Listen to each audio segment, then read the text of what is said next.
يا أيها الذين آمنوا إذا نودي للصلاة من يوم الجمعة فاسعوا إلى ذكر الله وذروا البيع ذلكم خير لكم إن كنتم تعلمون. الحمد لله رب العالمين، والصلاة والسلام على سيدنا وحبيبنا محمد وعلى آله وأصحابه أجمعين. إيمان داراني بريز، لو تاري أمرمان دا بشتوان بخواي تاكو تنها وبيشريك لخزمت ناويق لنا وجوان بيروزكاني ذاتي الله دادبين كخواي قولا لرينا وجوانكاني وخواي بأيما دناسيني لڕێ ئەو ناوە پیرۆزانەی کە لە قورئان و سوننەی صحیحدا هاتوون ئینسان ذاتی ئەڵڵاه پەروەردگاری خۆی دەناسێ. ئەو ناوەی کە ئەمڕۆ ئێمە لە خزمەتیدا دەبین ناوی پیرۆزی ئەشافیە.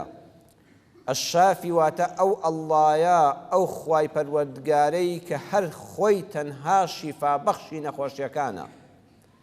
ئەمڕۆ زۆربەی میلەتمان گرفتارە بەدەست نەخۆشیەوە. کەم خەڵکێک هەیە دەبینی لەشی ساغ مابێ، زۆربەی نەخۆشیەک و ئازارێکی هەیە، جا هەیە کەم و هەیە زۆر و هەیە زۆرتر. کەم ماڵ و بنەماڵە هەیە نەخۆشێک یان چەند نەخۆشێکی تێدا نەبێ و هەر عایادە و نۆرینگەی پزیشکیەک دەچی سەیر دەکەی ئەڵێی خەڵک لەوە ئەچێ ساغی نەمابێ، هیچ شوێنێک بەر ناکەوێ. ئێمە لەم کاتەدا دەبێ پەنابەرینە بەر ناوی پیرۆزی ئەشافی، خوای شیفابەخشی نەخۆشیەکان. ئەو ناوە لە صحیحی موسلیمە هاتووە کاتێ خاتو عایشەی خێزانی پێغەمبەر صلی الله عليه وسلم بۆمان دەژێڕێتەوە دەفەرمێ أن رسول الله صلى الله عليه وسلم كان إذا أتى مريضا أو أوتي به. پێغەمبەری ئەکرەم صلی الله عليه وسلم کاتێ بیزانیایە کەسێک نەخۆشە دەچوو سەردانی دەکرد یان جاری وا هەبوو نەخۆشەکەیان دێنا بۆ خزمەت پێغەمبەر صلی الله عليه وسلم دوعایەکی بۆ بکە. سەروەرمان ئەم دوعای دەخوێند و دەیفەرموو اذهب البأس رب الناس اشفي وأنت الشافي لا شفاء إلا شفاؤك شفاء لا يغادر سقما. دەیفەرموو ئازاری لەسەر لابەرە ئەی پەروەردگاری هەموو مرۆڤەکان، هەر تۆ شیفادەری. ناوی شیفا لێرەدا ئەنتە شافی، ذاتی ئەڵڵا بڕوامان وایە تەنها تۆ شیفا بەخشی. شیفایەکی بۆ بنێرە هیچ نەخۆشیەک لە دوای خۆیەوە نەهێڵێ. بۆیە گە سونەتە چوویتە لای نەخۆش لەلایەوە دانیشی بڵێ ئەی ئەو خوای کە تەنها خۆت شیفا بەخشی، یا ڕەبی خوایە شیفایەکی وا بۆ ئەم نەخۆشە بنێری کە هیچ ئازارێک لە شوێنی خۆیدا نەهێڵێ و شیفای کاملی بۆ بنێری. ئەم دوعایە بۆ یەکتر بکەن کاتێک کە سەردانی نەخۆش دەکەی. ئەسڵی نەخۆشی لە ئینسانەوەیە. خوای پەروەردگار هەموو مرۆڤەکانی بە سەلامەت دروست کردووە، بەڵام ئینسان بەهۆی پیسبوونی ژینگە، بەهۆی ئەوەی کەوا لە ناو بنەماڵەکەدا نەخۆشیەکی ویراسی جاری وا هەیە دەگوازرێتەوە، نەخۆشی دروست دەبێت. وەکو حەزەتی ئیبراهیم سەلامی خوای لەسەر بێ دەفەرمێ الذي خلقني فهو يهدين. پەروەردگارم بەتەنها ئەو منی دروست کردووە و هەر ئەویش هیدایەتی داوم. وەڵڵی ئەو هیدایەتەی کە ئێستا من و تۆ جەنابتان ڕوومان کردووەتە ماڵی خوا و سوزدە بۆ ئەڵڵا دەبین، بەرەکەتی ئەڵڵایە. ئەو هیدایەتە هی ئێمە نییە، ئازایەتی ئێمە نییە. ئەبێ بڵێ خوای حەمد و سەنا بۆ تۆ کە لە ناو خەڵکی گومڕادا منت هیدایەت دا بۆ ئیسلام. والذي هو يطعمني ويسقين. ئەو پەروەردگارەی کە هەر خۆی خواردن و خواردنەوەم دەداتێ. ئەگەر هەموو خواردنی دنیا هی تۆ بێ، پەروەردگار دەمت وشکە تۆزێکت بۆ قود ناچێ، ئەو لیکەی ناو دەممان وشک بێ چێ هەیە بتوانێت پارویەک نان قوددا؟ خوایە ئەو نانەی من پەیدام کردو هی من نییە، ئەوە تۆی وا دەکەی کەوا دەچێتە گەدەمەوە و لەوێدا هەزم دەبێ و بە ئاسانی پاشە ڕۆکی فڕێدەدەم و لەسکمان نابێتە بەرد و بە عەمەلیات لێم جیا ناکرێتەوە. ئەو ئاوا ئەگەر پەروەردگار ڕەحمت پێ نەکات دەستت ناکەوێ. خۆ ئەگەر دەستت کەوت پەروەردگار ڕەحمی پێ نەکات لە مەسانەت و ڕیخۆڵەکان لە گورچیلەکانتەوە جارێشکە بە ئاسانی دەرناچێ. نەتبینیوە کەسێ میزی دەژیرێ خۆ ئاوەکەی خواردوێتەوە هەی بووە چۆن ئازار وای لێ دەکات پیاوی بە قووەت و بە شەهامەت هاوار دەکات لە خەستەخانەیەکە. لە تاوی ئازاری دڵۆ پێم میست کە لە زەکەریا ماوەتەوە. بۆیە ئەوە دەبێت ڕەحمی خوایە کە ئێمە بە ئاسانی لێ ڕزگارمان دەبێ. وإذا مرضت فهو يشفين. ئیبراهیم سەلامی خوای لەسەر بێ فەرمووی پەروەردگارە کە نەخۆش کەوتم هەر تۆ شیفام دەدەی. نەیفەرموو کە نەخۆشت خستم. لێرەدا ئەم مەریضت و دوو مانامان پێ دەبەخشێ. یەکەمیان الأدب مع الله تعالى، ئەدەبی حەزەتی ئیبراهیم لە خزمەت خوادا. دروستکردن و هیدایەتم هەر بەدەستۆیە، خواردن و خواردنەوەم خوایە هەر بەدەستۆیە. نەیفەرموو خوایە تۆ نەخۆشت خستم. ئەدەب لە خزمەت خوادا زۆر جوانە. خوایە کە خۆم نەخۆش کەوتم تۆ شیفام دەدەی. یعنی چونکە نەخۆشی ئازاری تێدایە نەیدایە پاڵخوا. دووەمیان إشارة إلى أن سبب المرض من الإنسان نفسه. ئاماژەی بەوەیە نەخۆش کەوتن لە ئینسان خۆیەوەیە. خواردنێکی خراپت خواردووە، زیادت خواردووە، پاک و خاوێنین نەپاراستووە، تێکەڵاوی ژینگەیەکی پیس و دوو کەڵاوی و خراپ بووی، ئەوە لە خۆتەوەیە لە خواوە نییە. خوا نەخۆشی نەخستووی، بەڵام شیفاکە لە خواوەیە. نەخۆشی دوو جۆرە. نەخۆشیەکمان هەیە نەخۆشی دڵ و دەروونە، ئەمراض القەلبی پێدەوترێ، وەکو چی؟ ڕقوقین. هیوا هەیە جەستەی زۆر ساغا، بەڵام سبحان الله خوا پەناماندا ناو دڵی پڕپڕە لە حقد و قین و ڕق، خەریکە وەکو بورکان دەتەقێتەوە. هەرچی ڕۆژێک مەرحەبایی لەگەڵ کەسێکا کردبێت تۆزە سەر جوابی دابێتەوە لەم دڵا دەرناچێ. کەڵەکە بووە بەتەن ئاگر لە ناو سکایەتی و دەیەوێت بیڕێژێ.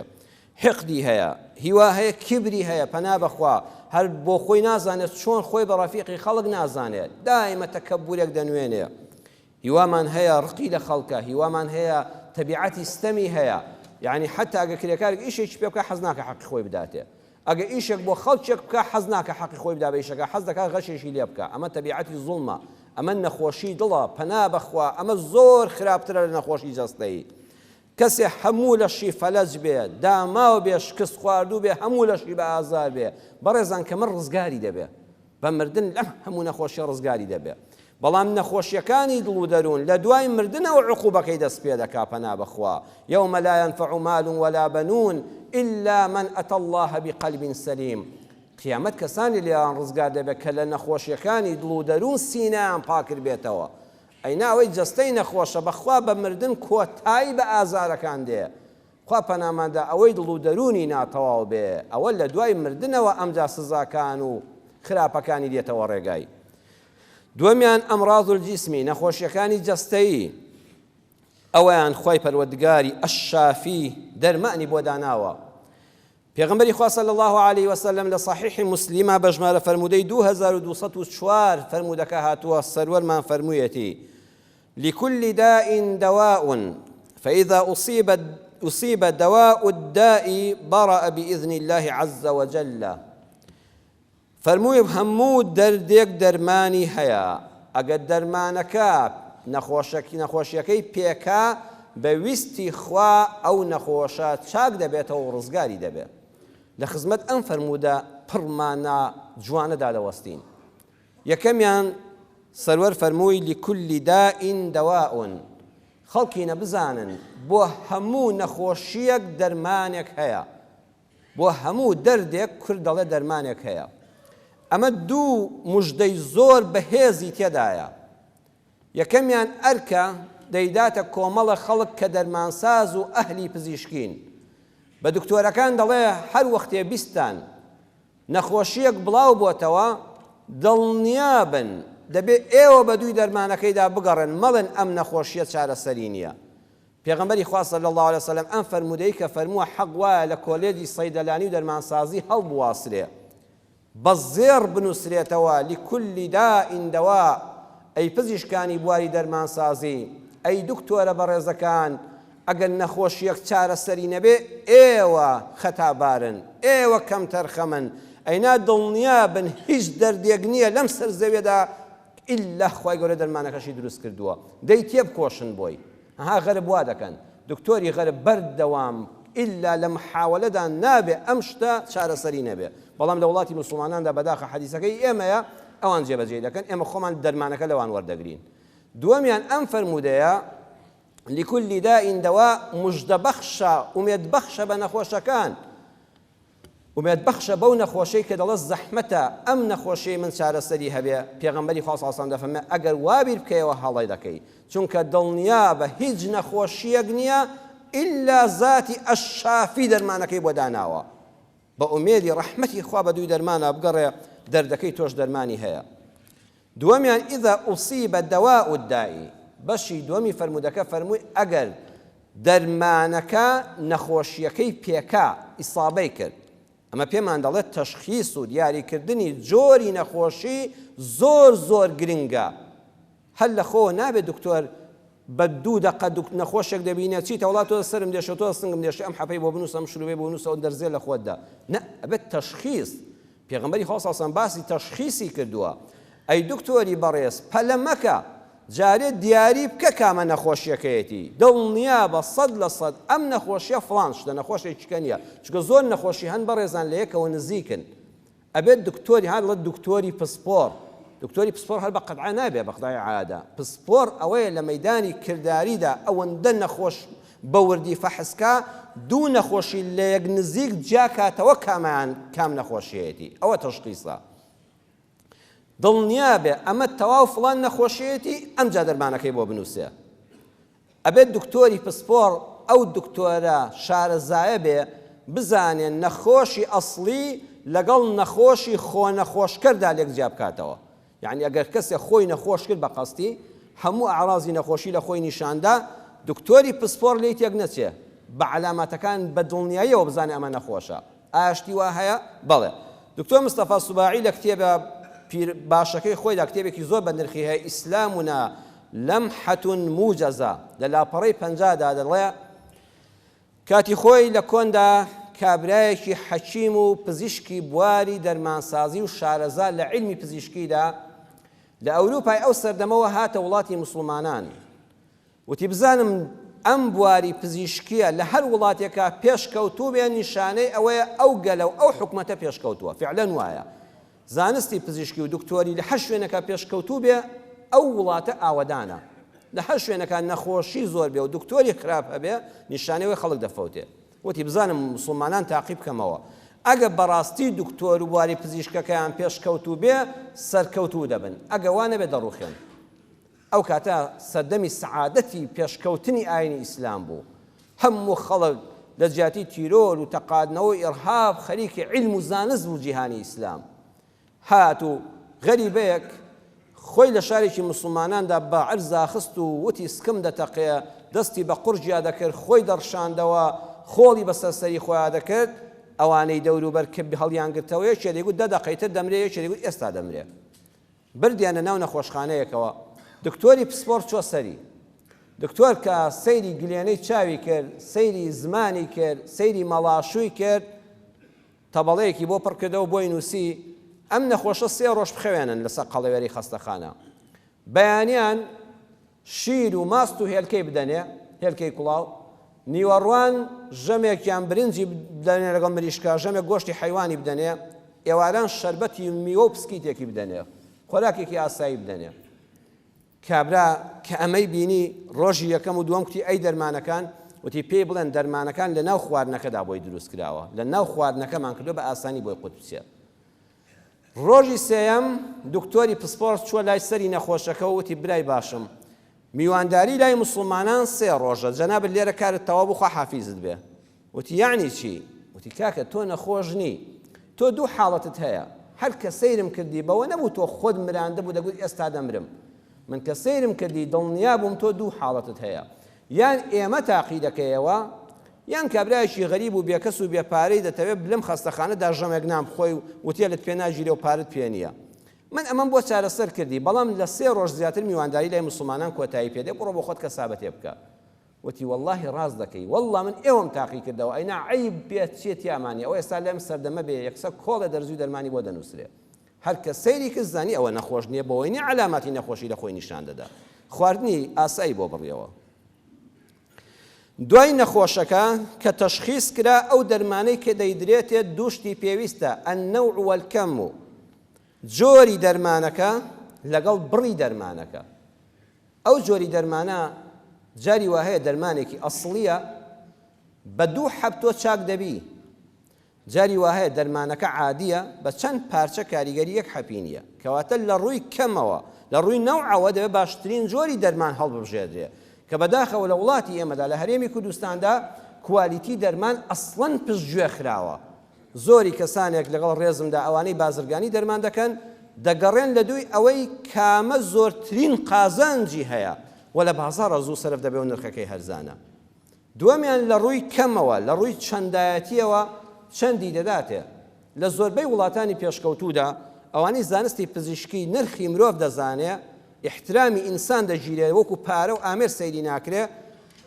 نەخۆش ئەوەندە دەرمانەی دەدرێتێت کە بەشی ئەم نەخۆشیەیە بەڵام هەر جەیەکێک لە جەنابتان شارەزان خوا هەر بە 2 مانگ 3 مانگ خوا نەخواستەکە نەخۆش لە ماڵەکەدا بەبێ عەلاقەیە دەرمان کۆکەوە فڕێدەی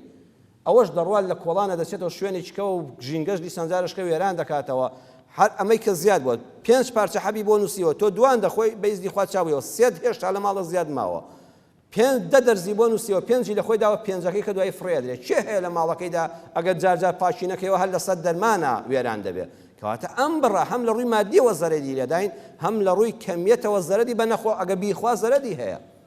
و ئەگەر نەشی خوا جاری وا زەرەری هەیە بۆیە ئەوەندەی بۆ بنووسرێ کە پێویستی پێیەتی نەکەم بخوا نەزیادی بۆ بنووسرێ لەبەرەوەی کە سەیدەلانێکە زیاتر ئیستیفادە بکە نابێت لە خۆوە دەرمان بخورێ پێغەمبەری خوا صلی الله علیه و سلم فەرمووی بە تەشخیصی دەرمانەکە بۆ نەخۆشەکە بکرێ ئێمە زۆر جا هەڵە دەکەین شوێنێکت دێشەیە یەکسەر دەچی ئەو شروبەم دەیە ئەوەم بدەیە ئەوە نابێت خۆت داوا بکەیت چونکە تۆ پسپۆڕی بواری دەرمان و چارەسەری نەخۆشینی تەشخیص نەکردووە تۆ چیتە لەوەچی ئەوە عەنازەی کە لە تۆ دەرکەوتۆ شتێکی کە بێ لە خۆ دەرمان بەکار مەهێنە یان نەخۆشی ئێمە جاری وایە دەچێت دەرمانی کەسێکی کە بەکاردێنێ کەسێ دەڵێ وەڵا چاوم تۆزێ ئاوا گلێکی دەکرد و تۆزێ ناڕەحەت بووم دەڵێ وەڵا منیش وا بووم قەترەیەکم هەیە زۆر چاکە دەبێن با من شتێکم هەیە کوێری کردووە نابێ ئەزیزم لە خۆتەوە حەپ و شروب و دەرمانی خەڵک بەکاربێنی مەڵحەمەک یەکێ دەستی قڵشاوە دکتۆر داوێتی بە خوا شتێکی چاک بوو لە وەڵا منیش وام دەبێنە با منیش بەکاری بێنم پێغەمبەری خۆسان فەرمووی ئیذا ئوصیب دەواء الدائی ئەبێت تەشخیصی نەخۆشیەکە بکرێ و ئەو دەرمانی بۆم نەخۆشە دەنووسرێ جیاوازە لەو نەخۆشە دەرمانی خۆت مەدە بە خەڵک و دەرمانی خەڵک بەکار مەهێنە سێمیان فەرمووی بەڕە بئیذن الله تعالی بەویستی خوا چاک دەبێتەوە ئەمەش دوو پەیاممان دەداتێ یەکەمیان ئەی دکتۆری بەڕێز چەند جوانە بڵێ بە ئیزنی خوا شیفات دەدا ئینشاء الله چاک دەبی وشەی خوای بۆ بەکاربێنە نەخۆشەکە ئارامی پێدەبەخشرێ کە دەچێت سەیدەلانیەکە کە پارەکە لێوەردەگرێ و دەرمانەکان دەداتێ بڵێ بە ئیزنی خوا بە شیفات دەبێ ئەمە پەیامێک بەوە دکتۆرە بەڕێزەکان بۆ ئەو کەسانی دەرمانسازن لە سەیدەلانیەکاندان ئەم وشەیە بەکاربێنن هەم دکتۆری بەڕێز بڵێ من هەوڵی خۆمم داوە هەموو هەوڵی زانستی خۆمم خستۆتە کار بۆی نەخۆشەکەی تۆ چارەسەر بێ بەڵام ئیمزاکەی لای ئەڵڵایە تۆش پەنا بۆ خوا بەرە منیش و تۆش لە خوا دەپاڕێنەوە خوا شیفات بدا بەتایبەت ئێمە کە میلەتێکی موسڵمانین ها کە دکتۆرێک بسمیلایی دەکا فەحست دەکا بسمیلا دەکات تۆ هەر لە خۆ معنەوێتێکت بەرزە ئەڵێ ئینشاءالله دەستی شیفایە ناوی خوا بێنە ئەی دەرمانساز ئەی سەیدەلانی کە تۆش دەرمانەکە دەدەیتە نەخۆشەکە بڵێ یا ڕەبی خوا بۆت بکا بە شیفا ئینشاءالله شیفات دەبێ ئەم بئیزنی اللهە با لە بیرمان نەچێ ئیمامی ئیبن القەیم ڕەحمەتی خوای لێ بێ دەفەرمێ هوناکە شیفاءانی خەڵکی نەبزانن دوو جۆر شیفا هەیە شفاء النفوس كلام الله شفای دڵ و دەروون کەلامی خوایە ئینسان بۆ ئازارە دەرونیەکان بۆ نەخۆشیە دەرونیەکان بچێتە خزمەت قورئان لێ حاڵی بێ خوای گەورە بەئیزنی خوا ڕزگاری دەکا يا أيها الناس قد جاءتكم موعظة من ربكم وشفاء لما في الصدور وهدى ورحمة للمؤمنين لسورة يونس آية 57 خوای گەورە دەفەرمێ ئەی خەڵکینە پند و ئامۆژگاریتان بۆ هاتووە لەلایەن پەروەردگارتانەوە کە کەلامی خوایە کە قورئانە ساڕێشکەر و شیفا بەخشە بۆ نەخۆشیەکانی ناو دڵ و سینە ڕێنیشاندەر و ڕەحمەتە بۆ ئیمانداران کەواتە چارەسەری شیفای نەفس بە کەلامی خوا بە قورئانە ئیمامی ئیبن القەیم دەفەرمێ وشیفاء الأبدان العسل بۆ شیفای جەستە هەنگوین زۆر بەکاربێنن هەنگوین زۆر بەکاربێنن چونکە خوا وەکو چۆن دەفەرمێ قورئان شیفایە دەفەرمێ فیه شیفاء للناس لە سوورەتی النەحل ئاەتی 69 دا دەفەرمێ خەڵکینە هەنگوین شیفای تێدایە بەڵام ئێمە با بە وردی لە قورئانەکە حاڵی بین جەنابەت کە ئێستا ئەم ئاخت لە قورئانێ دەبیستی حەج نەخۆشیەکت بێت نابێ یەکسەر بڕۆیش هەنگوین بخۆی یان زۆر کەس خۆ دەکەن بە دکتۆر لە خەڵک هەر چی بچێت لە بڕۆ ڕۆژکە هەنگوین بخۆ ئەوە نابێ ئەزیزم سەیری قورئان کەن بە وردی ئەم قورئانە پڕ ئیعجازە مەگەر بێئەدەبانە کە لەم سەردەمەدا دروست بوون چونکە ئەوەندە لە ڕووتان جەهل و نەزانیان ئەحمەقن لە نەزانیدا ڕۆچوون پەلاماری قورئان دەدەن قورئان دەسووتێنن ئەینە ئەم قورئانە یەک پیتی یەک حرفی ئەوەندە بە نرخە دەیان دەرس دەداتێ سەیری کە دەفەرمێ فیه شیفاء للناس نەیفەرمووە فیه الشفاء للناس سبحان الله لە وردی ئەم قورئانە ئەگە بیفەرموایە فیه الشفاء للناس ئەلف لامێک لەسەر وشەی شیفا بوویایە يعني شفاء لجميع الأمراض أو كاتا خوادي فرمو خلقينا حرتشينا خوشي لم سر زيدا هي بهنجين شادبه بلام خواينا فرموا فموي فيه شفاء بنكيري يعني شيء يعني من بعض الأمراض التي تصيب الناس بوهندق نخوشي شفايا بوهندق نخوشي شفايا وما مصيق وليكو هذا فرمي حاجي ملا أحمد إمام سكتشوني خواناوي بو بخيزاني دقود هەنجوێنم بۆ بێنە بۆم کە بە شەربەت و لە ئاوا بیتوێنەوە هەنجوێن خوا دەفەرمێ شیفایە بەوەی نێمەلابوو وەک باش لێ حاڵی نەبوو ئەڵێ ئەوەندەی هەنجوێن خوا دەمو دەبوو مامە ئەم هەنجوێنە بۆم نەخۆشەی تۆ نابێ ڕیخۆڵەکانت هەموو هاتنە خوارەوە دەیگوت نا کاکە حەمەد دوانیە ئاخری کە خەریب و تەواو دەبوو خێزانی دەیگوت حاجی مامۆستا هەنجوێنت بۆ بێنم دەیگوت نا کاکە حەمەد ڕاست دەکا بەخوا نابێ هیچ کە بخۆمەوە ئەڵێ بابیشم هەمان دەردی و بە هەنجوێن چوو خواردی کوشتی تای لێبوو خواردی کوشتی بۆیە لە دیاریکردنی دەرماندا ئەزیزم نابێ یەکسەر پەلامار بدەیت بڵێ خوا دەفەرمێ هەنجوێن شیفا بیکەم بەدەمی ئەم مناڵەوە واللهی ئێمە زۆر جار دەرمانەکان بە غەڵەت بەکارین یا مناڵک کە لە دایک دەبێت لە ڕۆژی حەوتەمە ئەڵێن دەمی شیرینکەن ئەڵێن شیرینی چی باشە ئەڵێن هەنجوێن لە هەموو شتە شیفاترە خوا باسی کردووە ڕاستە شیفایە یەکسەر هەنجوێنێک کەوسکێکی چادێن و دەیکەنە دەمی ئەم مناڵە ساوایەوە وەختی ئەمجا مناڵ یەک ساڵ نەخۆشە هەموو دەمەستک چوونێتی دەڕشێتەوە ئەزانیەوەی چیە ئەو هەنجوێنەیە مناڵ تا ساڵێک نابێ هەنجوێنی بدرێتێ معیدەی ئەو تەحەمولی ئەوە ناکە ڕاستە شیفایە بەڵام بۆ ئەو شیفانێ بۆ ئەو دەردە بۆ زۆر مناڵی ساوای ئاوا لێکراوە من بینیومە مەلاکوتێتی بیدەنێ کاکە بەخوا هەنجوێن لە هەموو شتێ باشترە و خوا لە قورئانە باسی کردووە دەمی مناڵەکە بە هەنجوێن شیرینکەن وەختی ئەزان یەک مانگ سوکچوونی بۆ تا کوشتوێتی یان هەر نابێتەوە بە بەشەرێکی ساخت ئەوە دەرمان لێگەڕێ بۆ ئەهلی پسپۆر با ئەم قورئانە وەکو خۆی حاڵی بین نەخۆشی بەڕێزان بەشێکی لایەنی دەرونی هەیە چاک وایە دکتۆرێک کە نەخۆشێک دەچێت بۆ لای قەت نەڵێ هیچن نییە بڵێ وەڵی هیچن نییە وەڵی هەر واهیمەتە ئەو واهیمەکە بە قووەتر دەکە نە ئەگە هەر هیچی نەبوو بڵێ جەنابت نەخۆشی ڕاست دەکەی ڕاستە ستێک لەناو سکتایە لە سەرتایە لە چاوتایە ڕاست دەکەی وایە بەڵام نەخۆشیەکە الحەمدوللا بەپێی ئەم تەشخیصانەی من بێ ئەوەندە قورس نییە ئینشاءڵڵا بەم پارچە حەپە بەم شروبەت چاک دەبی شتێکی بۆ دەرزێکی بۆ بنووسە بەڵام زۆری بۆ مەنووسە هەر با ئەوە بە سادەی بیخوا ئەنتیبایۆتیکە کە زەرەرێکی ئەوتۆی پێ ناگەێنە و وەهمەکەشی لا دەچێت کە کوتت هیچن نییە و ئەویش دەڵێ هیچمە لەو بەینا بە قسەی خۆی دەکە ئاخری لێ دەبێتە خەیاڵاتێک لە کۆڵی نابێتەوە چەند دکتۆر دەکات لەم دکتۆر بوو ئەو دکتۆر ئەم نەخۆشیە لە جیاتی چاک بێتەوە هەر زیاد دەکات گۆڤاری پزیشکم خوێندەوە جارە گۆڤاری پزیشک کە لەم شاری هەولێر مەسافەیەک پێشتووە ساوزام داخراوە لە ژمارە 56 و 57دا لە لاپەڕە 22دا دکتۆر فەیسەڵ بڵباس کە دکتۆرێکی ئەم شاری هەولێرەیە دەڵێ برادەرێکم بۆی جەڕامەوە وتی سەرم دێشا ژانە سەرێکی زۆر بە قووەتم بوو لە دوکانەکەمدا بە ڕەفیق دوکانەکەم وت دراوسێ دوکانەکەم وتم سەرم زۆر دێشێ ئەرێ حەبێک شتێک لانێ وتی وەڵا پارچەیە پاڕەستۆڵم لایە وتم زەحمە نەبێ حەبێکم دەیە وتی حەپەکەی زۆر چاک و ئەسڵە وتم بزەحمە نەبێ حەپەکەی هەڵبشڕی دەست دانەیەکی خستە لەپی دەستمەوە پشمەوە لە دوکانەکەی خۆم بە پەرداخی ئاو بیخۆم ئەڵێ لەو کاتەدا قرموقاڵ و هەرایەک پەیدا بوو وتیانەوە دوو کەس شەڕیانە منیش و فڵان کەسی دراوسێ دوکانیشم ڕامان کە بەرەو ئەوێ حەپەکەم خستە جیفانی پاڵتۆکەمەوە خزستان بوو لە کاتێکا گەیشتی نەوێ و هەر یەکە دوو قسەی خێر و دەمەقاڵەکە کۆتایی پێ هاتمەوە سەرم زۆر دێشە دەستم کرد بە پاڵتۆکەمدا و شتێکم فڕێدا ناودەمەوە ئاوەکەم بەسەرا کرد دوای نیو سەعات سوبحان الله ژانە سەرم نەما وتم وەڵای حەبەکەت حەبی چاک بوو ئێوارە کە ڕۆیشتمە ماڵەوە بە خێزانم وتم کراسەکەم ئاوا لە کاتی دەستنوێژا کردەوە قۆپچەکەی لێبەوە هەڵم گرتووەتەوە لە ژیفان وایە بۆم پێوەخەوە دەستم بە پاڵتۆکەمدا کرد قۆپچەکە دەربێنم سەیەکم حەپەکەیە دیارە ئەوەی کە خواردومە قۆپچەکە بووە بەڵام ئەوەندە بە یەقینەوە خواردبم کەەوە پاڕاستۆڵەکەیە دوای نیو سەعات ژانە سەرەکەم کۆتایی پێهات دکتۆر فەیسەڵ بڵباس دەڵێ ڕاستە ئەمە لە ڕووی عیلمیەوە ڕاستە لە ڕووی عیلمیەوە لە زانستی پزیشکیدا شتێک هەیە پێڵەن پلاسیبۆ واتە قەناعەتی نەخۆش کاتێک کە دەرمان دەخوا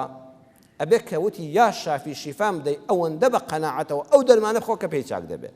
ئێمە زۆر جار وامان لێ هاتۆ چونکە ئەوەندە دەرمان بەکار هاتۆ چونکە کوتیانە فڵان کەس هەر پێی چاک نەبوو چونکە ئەوەندە دەبیستین دەڵێن دەرمانی تەزویر هەیە دەرمانی خراپ هەیە دەرمانی نائەسڵی هەیە قەناعەتەکەمان کەم بۆتەوە. نەخۆش هەر کە دەیخۆڵە بەخوا زەحمەتە چاک بووم باوەڕ کە کەوتە زەحمەتە چاک بووم دڵنیا بە کە پێی چاک نابی بە یەقینەوە بیخۆ پلاسی بۆ بە قەناعەتەوە دەرمان بەکاربێنە. لەگەڵ ڕێز و حرمەتم بۆ ڕووی جەنابتان کەسانێکمان هەیە زۆر خراپ ئەم شتانە بەکاردێنێ دەچێتە لای نەخۆشێک ئەمە سەردانی کردووە ئەڵێ ئەوە چیان بۆ نووسیڵە وەڵای یەک کۆڵ دەرزی دەرمانیان بۆ نووسیڵە بەنێ بە تەماشایان کەم تەماشایشیان کورە وەڵڵا ئەمە هیچ نین دەبا بە تۆ سەیدەلانی تۆ دکتۆری تۆ بە ئینگلیزی نازانی ناوی خۆت بخوێنیەوە ئیتر بۆ خۆت دەکەی بە دکتۆر لەم نەخۆشە ئەمە چی سەردانت کردووە ئەم نەخۆشە تازە ئەم دەرمانانش خوا سوودی نییە چونکە پێی وترا سوودی نییە با کەسێکی نەخوێندەواریش پێی بڵێ نەخێر ئەگەر شووی فەڕەزنا داوای دەرزی و دەرمان مەکە خۆ تۆ دکتۆر نی تۆ بۆ خۆت دەکەی با ڕێنماییکەری خەڵک لە بوارێکا کە ئیشی تۆ نییە تۆ دوعایەکی خێر بکە دوو قسەی خۆش و نوکتەیەکی قۆسی بۆ بجێڕە بیهێنە پێکەنین دڵنەوایی بکە باسی دەرزی و دەرمانەکەی مەکە خۆ ئەگە خۆی نیشانی دایکتی وڵە ئەمانیان بۆ نووسیوم بڵێ وەڵڵا ئەم دەرمانە هەر زۆر مارکەکەیان دیارە زۆر ئەسڵە بەویستی خوا تەواویان ناکەی خوا شیفات بۆ دەنێرێ ئاوا بڵێ مەڵێ هیچ نییە دەرمانی ئەم سەردەمە هەمووی تەزویر و چی خراپە بۆ عێراقی دەنێرن و ئەم قسانە معنەویەتی نەخۆش بەڕێز دەکەم دادەبەزێنە و گوناهت دەگا. لەمانەی وشەی ئەشافی ئەوەیە یەکەم خوای گەورە علامەتی نەخۆشی داناوە خوای گەورە کە ئەشافیە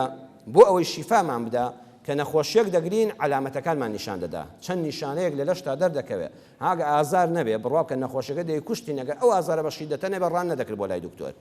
هاز نیوەشەی وا هەیە نەخۆشێک ڕوو دەکاتە خەستەخانە ئەو ئازارە بەهێزە ئەوە شیفای خوایە ئەگەر ئەو ئازارە بەهێزە نەبووە تۆ دەچوی بەیانی سەعات دەچم بۆ خەستەخانە بۆ بەم شەوە هەستم نەخێر نەدەچووی و بەیانی دەی کوشتی نەخۆشیەکەت پیستر دەبوو خوای ئەشافی بەشێ لە شیفاکانی ئازارە علامەتی نەخۆشیە بۆت دەنێرێ بۆی تۆ پەلە بکەی بۆی بە ئاسانی شیفات بۆ بێ بۆیە ئەو نەخۆشیانەی کە خەتەرناکن وەرە مشتەکانن چەند ساڵ وەرەمێک لە شوێنێکی ئینساندا ئەعرازی نییە حتا نەخۆشیەکە پیس دەبێت تۆ هەستت پێ نەکردووە وەختی هەست بە خۆت دەکەی سێکی کار لە کارترازاوە. دووەم لە مانای شافی ئەڵڵاه مرۆڤ هەمووی لە یەک جۆری جەستەیە بۆیە تەماشاکە زانستی پزیشکی بەرەکەتی لەوەدایە کەسێک لە ئەمریکا پزیشکی بخوێنێ لێرە نەخۆش بینێ هەمان مرۆڤە هەمان شانەیە هەمان ڕەگەزە ئەو دەرمانەی لێرە دروست دەکرێت دەتوانێت لە ئێران بەکاربێت لە ئەمریکا بەکاربێت لە بەریتانیا بەکاربێت ئەوە ئەشافی وای کردووە ئەگەر ئەم وڵاتە دواکەوتوش بێ مادەم مرۆڤەکان هەمویان وەکو یەک دروست کراون دەرمانی هەموو وڵاتەکان بۆ یەکتر دەنێرە شیفاکە لەو سەری وڵاتەوە دەگاتە ئەم سەری وڵات. سێمیان ئەندامەکانی جەستە خوای گەورە ڕەحمی کردووە چاک دەبنەوە یان ئەندامی ئیحتیاتی بۆ داناون یەدەگی بۆ داناون. ئێستا گورچیلە چونکە ئەرکی زۆر لەسەرە وەکو دڵ گرنگە بۆ جەستە سبحان الله خوا وای دروست کردو دوانی داوینە ئینا ئینسان بە یەک گورچیلەش کیفایەتی ژیانی دەدا مادام ئەرکی لەسەرەوە توشبوونی معڕەزی بۆ نەخۆشی زۆرە ذاتی ئەڵڵا کە ئەشافیە شیفات بەوە دەداگە گورچیلەیەک شلابن گورچیلەیەک دەمێنێ ذاتی ئەڵڵا ئەشافی بەوەیە گورچیلەی ئەم دەردێنن بۆ ئەو دەگونجێ هەردووچیان بە ساغی دەمێننەوە. جگەر کەبەر 4 لەسەر 5 ببڕدرێ کەسێک جگەری نەخۆشە پەنا بەخوای گەورە 4 لەسەر 5 لابراوە سبحان الله یەک بەشی ماوەتەوە بە 16 هەفتە وەک خۆی دروست دەکاتەوە هەر جگەری تەواو ڕزیوە لە برایەک لە خوشکێکی بۆی وەردەگرن و زەرعی دەکەنەوە سبحان الله هەردووچیان دەژێن و دروست دەبێتەوە. ئەمە بە چێ دەکرێت بە ئەڵڵا کە ئەشافیە ئەم جەستەی وا دروست کردووە قبوڵی چاکبوونەوە دەکات. چوارەمیان ذاتی ئەشافی لەوەدا خۆی دەنوێنێ و سیرکەن دیقەت بدەن هەموو جەستە قبوڵی دەرمان دەکات. ئەگەر دەرمان بەس لە ڕێگەی دەمەوە بخورایە بچووە مەعیدەوە دواتر بچووە ڕیخۆڵەکان بمژرایە بچووە ناوخوێنەوە زۆر تەخیر دەرمانەکە دەگەیشت. بەڵام هەندێک دەرمان هەیە خوای گەورە خوێنی وا دروست کردو ئەویش دەرمان دەگوازێتەوە. ئەگە وانە بوویایە هەموو دەرمانێک بەس بەدەم بخورایە مادەی ئەنسۆلین قەت ئیسیفادەی لێ نەدەکرا ئەنسۆلین بەس بە خوێن لێ دەدرێت بە دەرزی دەمار ئەگەر لە دەمەوە بیخۆی ترشەڵۆکی گەدە و ڕیخۆڵە یەکسە هەمووی لە ناو دەبێت وەختی دەگەیشتە ناو خوێنەکە هیچ مەفعولێکی نەمابوو. سبحان الله ئەم زاتە کە ئەشافیە کە ئەڵڵایە بۆ هەموو سەردەمێک شیفاکەی هەیە جەستەی تۆ هەم لە ڕێی سمتەوە لە دەمارەوە هەم لە ڕێی بۆری خوێنەوە هەم لە ڕێی گەدە و مەعیدەوە لە دەمەوە هەمووی دەرمان وەردەگرێت. پێنجەمیان ئەشافی هەر ئەڵڵایە دکتۆر بڕوا بکە هەر ئیشی ئەوەیە شانە خراپبووەکان و بریندارەکان و شکاوەکان ڕێک دەخاتەوە. ئەینا ئێسقانی لەشی ئینسان هەیە عمری 6 ساڵ یەک شوێنی سوپاس بۆخوا نەشکاوە 6 ساڵە خانەکانی ئێسک خەوتون هەر کە دەستیشکا ڕانیشکا قاچیشکا دەست بەجێ بە خەبەر دێن دکتۆری ئێسقانەکە بەس هاتووە شتەکانی ڕێک خستوونەوە هەر لە قەدیما خۆ خەبرە دکتۆر نەبوو هەر جەڕاح عیلادێ بوو ناوی خۆی نەزانی بنووسێ بەڵام شارەزا و دەیزانی ئەم دوو ئێسکە لە پەنایەک دانێتەوە ئەوەندەی لەسەرە خۆ دکتۆری ئەسڵی شەروایە لەگەر چی دەگرێت بەس بۆی جوڵە جوڵ نەکە خوا شیفادەرە ئەو ئێسکەی 40 ساڵە خانەکانی نووسووە لە شکانە بە خەبەر دێ و خۆی لە حیم دەکاتەوە دەچێتەوە پاڵیەک ئەمە بە چێ دەکرێت بەس بە ئەڵڵا کە زاتی پیرۆزی ئەشافیە شیفاکەی لەوەدا دەردەخا خوای گەورە شەشەمیان ئەشافیە هەندێک جار شیفای نەخۆش بە شێوەیەک دەنێرێ کە دکتۆرەکان سەریان سوڕماوە لێی سبحان الله حتا دکتۆر دەڵێ مەویز بووم لە چارەسەری ئەشافی نیشانمان دەدا مەویز مەبە شیفا بە جۆرێک دێ کە تۆ نازانی چۆن هاتووە پیرەمێردی شاعیر شعرێکی هەیە بەڵام من جارە چیرۆکەکە دەژێڕمەوە دوایی لەبەر ئەدەبیاتی جوانی پیرەمێردی شاعیری ڕەحمەتی شعرەکەش دەخوێنینەوە ئەڵە کابرایەکە لە منتیقەی شیوەکەڵ ئاغالی ناو بۆ کوڕی قادراغا بووە ئاغالاغای کوڕی قادراغای شیوەکەڵ ئەڵێن نەخۆشیەک تووشی پێی بوو تووشی قاچی بوو پێیان دەوت خۆرکە ئێستا پێڵان سەرەتان خۆرکەی جوان بۆ ئەو زەمەنە یعنی جار بۆ جار ئەم خانانە دەخوا نەخۆشیەکە تەواوی جەستەی سندەوە هەموو لەشی بوو بە ئاو زڵکە و خەریو بۆ گەن بکە مەولەوی حەکیم بۆ لەبانە هات سەردانی کرد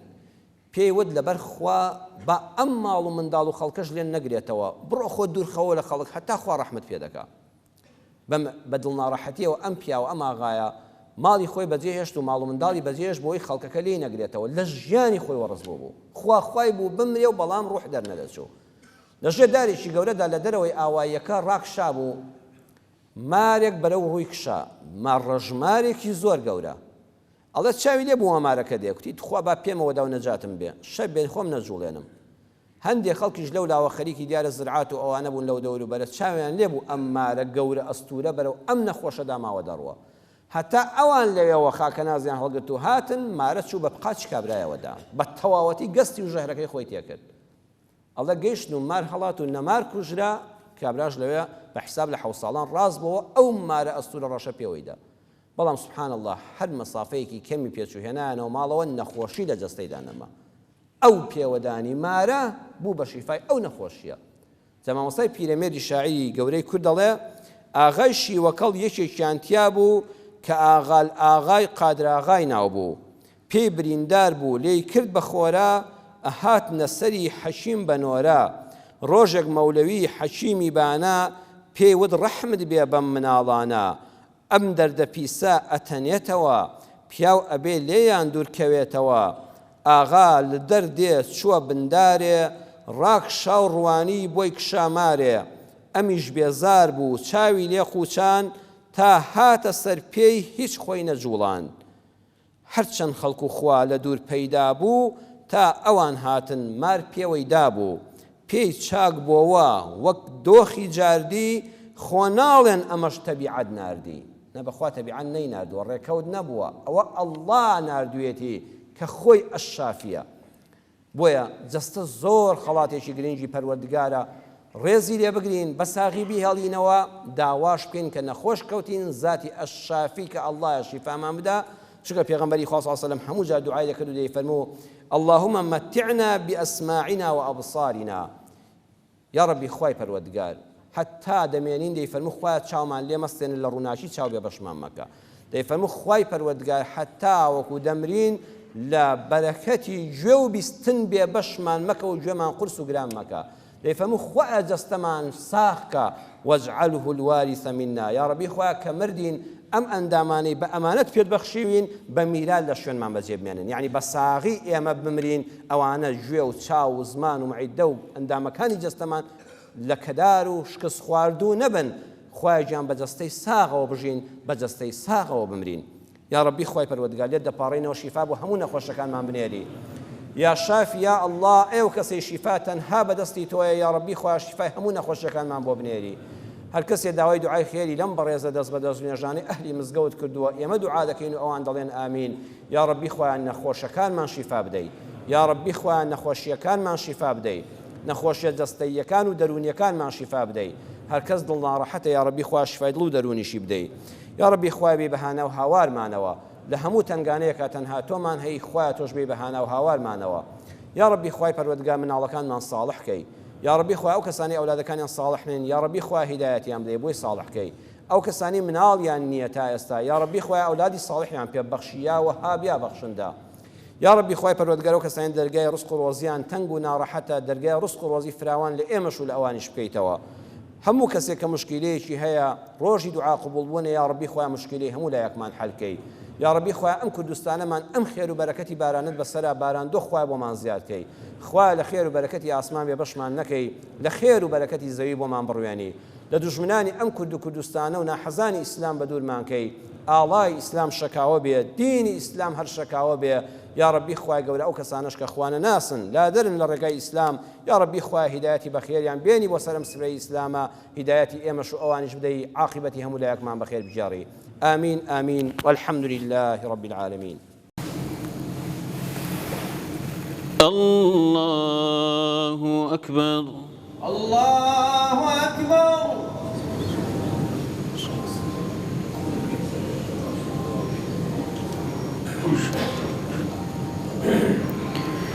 بسم الله الرحمن الرحيم الحمد لله رب العالمين الرحمن الرحيم مالك يوم الدين إياك نعبد وإياك نستعين اهدنا الصراط المستقيم صراط الذين أنعمت عليهم غير المغضوب عليهم ولا الضالين آمين.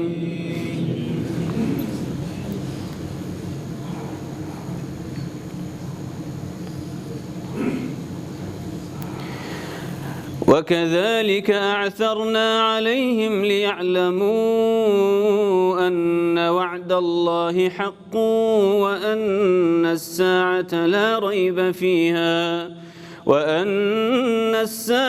لا ريب فيها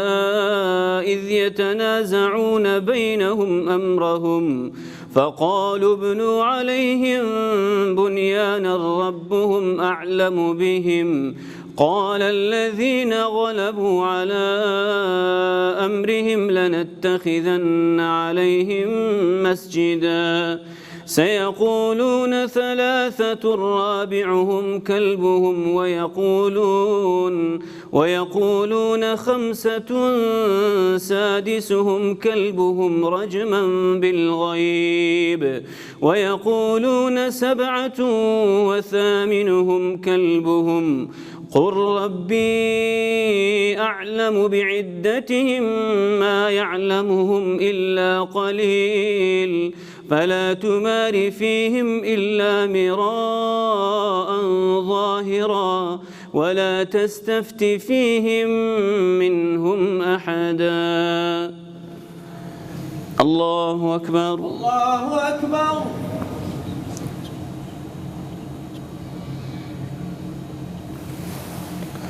سمع الله لمن حمده. ربنا ولك الحمد. الله أكبر. الله أكبر.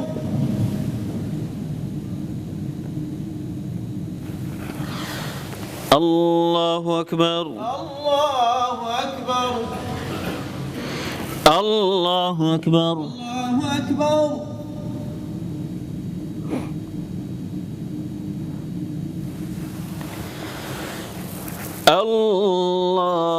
الله أكبر. الله أكبر. بسم الله الرحمن الرحيم الحمد لله رب العالمين الرحمن الرحيم مالك يوم الدين إياك نعبد وإياك نستعين اهدنا الصراط المستقيم صراط الذين أنعمت عليهم غير المغضوب عليهم ولا الضالين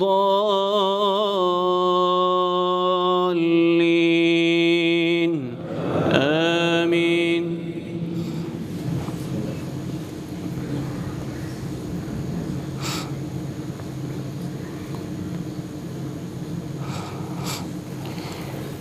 ولا تقولن لشيء إني فاعل ذلك غدا إلا أن يشاء الله واذكر ربك إذا نسيت وقل عسى أن يهديني ربي لأقرب من هذا رشدا ولبثوا في كهفهم 300 سنين وازدادوا 9 قل الله أعلم بما لبثوا له غيب السماوات والأرض أبصر به وأسمع ما لهم من دونه من ولي ولا يشرك في حكمه أحدا واتل ما أوحي إليك من كتاب ربك لا مبدل لكلماته ولن تجد من دونه ملتحدا الله أكبر الله أكبر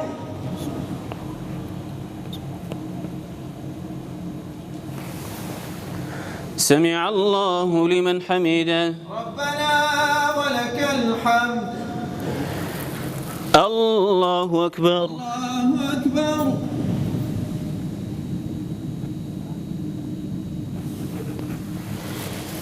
الله أكبر الله أكبر الله أكبر الله أكبر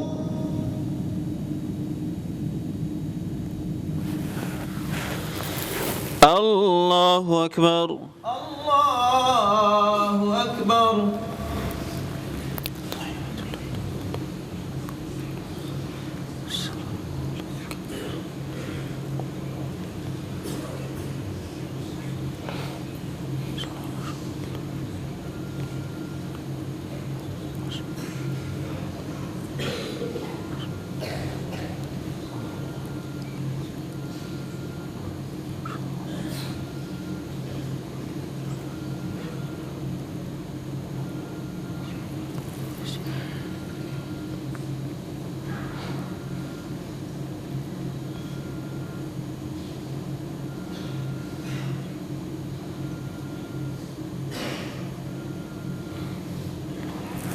السلام عليكم ورحمة الله. السلام عليكم ورحمة الله. يا أيها الذين آمنوا إذا نودي للصلاة من يوم الجمعة فاسعوا إلى ذكر الله وذروا البيع ذلكم خير لكم إن كنتم تعلمون